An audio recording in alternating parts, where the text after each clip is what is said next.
Did you ask her how did she arrive at her own admission that she suffers from dissociation?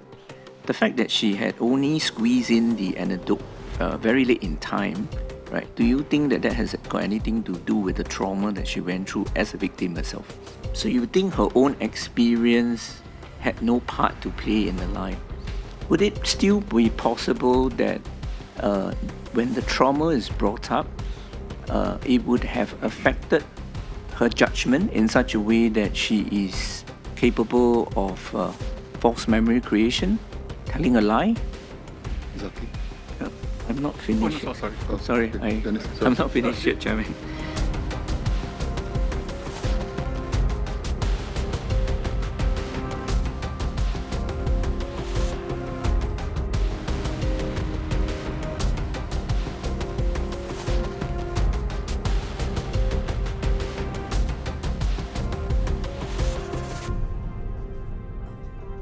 So you think her own experience had no part to play in the lie? What I can say is that she did not dissociate. She was of sound mind. She wrote the speech. She delivered the speech as she had written. As to her motivations and as to why she decided to lie, I don't think it's within my remit. The fact that she had only squeezed in the anecdote very late in time, right? Do you think that that has got anything to do with the trauma that she went through as a victim herself? I think she feels passionately about this cause because of her experience. The passion probably is communicated in the speech and the topic she chose to speak on. Yeah, I do not think that her experience of trauma would have directly caused her to want to write that particular anecdote as it was written.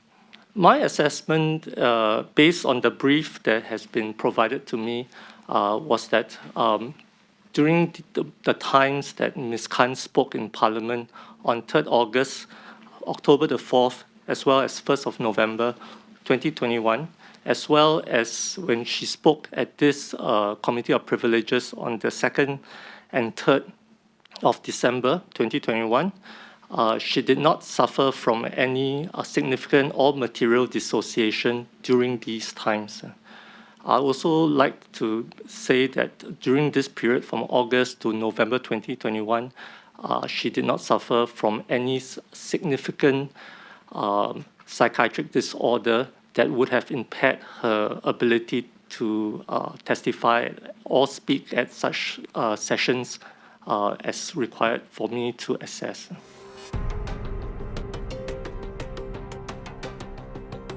Dissociation is the loss of the integrative function of the human mind.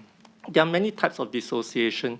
Some forms of dissociation can be a person may feel that he doesn't have a sense of himself. He feels like he's outside his body. Sometimes they may feel that when they are looking at something, it looks as if they are in a movie, like watching something like in a movie, two-dimensional and not like three-dimensional. Other forms of dissociation include a temporary loss of memory or a temporary loss of a particular power in their body.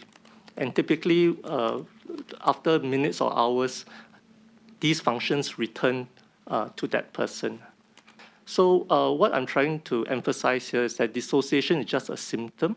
It is not a medical diagnosis. It can occur in normal people. It can be induced by drugs, or it can occur in the context of a psychiatric disorder. So would something like false memory creation be a symptom?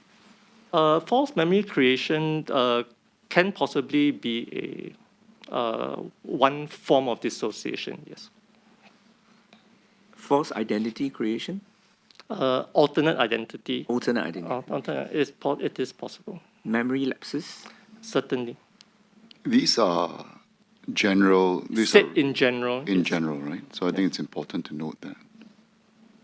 But otherwise, this person can still be high functioning in general, even when the traumatic event is not mentioned. Certainly, and even when the traumatic event is mentioned, not everyone dissociates.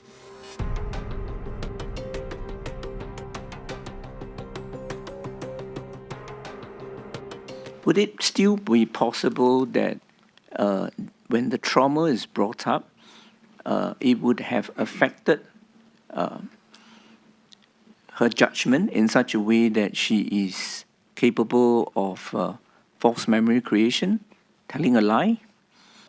I do not think that even when she speaks or the topic of her sexual assault was mentioned, it affected her so severely that she lost her mental capacity. Perhaps not losing mental capacity, but lapses of judgment, telling a lie, for example.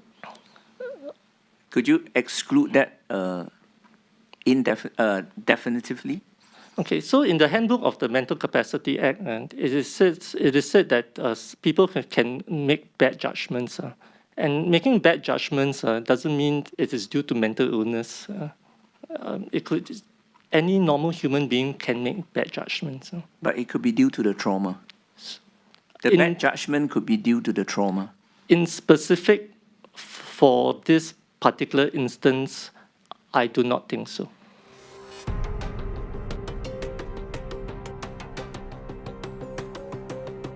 Did you ask her how did she arrive at her own admission that she suffers from dissociation? If I recall correctly, she said that her psychotherapist told her that she had dissociation. I had asked her what did she mean by dissociation, okay, and her reply made me believe that she didn't fully understand what dissociation was. And when she used that term, she did not have a deep understanding of what that term meant. Specifically, I think for Ms. Khan, even though some of these upsetting memories, she may feel upset by some of these things, it doesn't reach that threshold that would have impaired her judgment, impaired her decision-making capacity, or her reality testing even. She was of sound mind.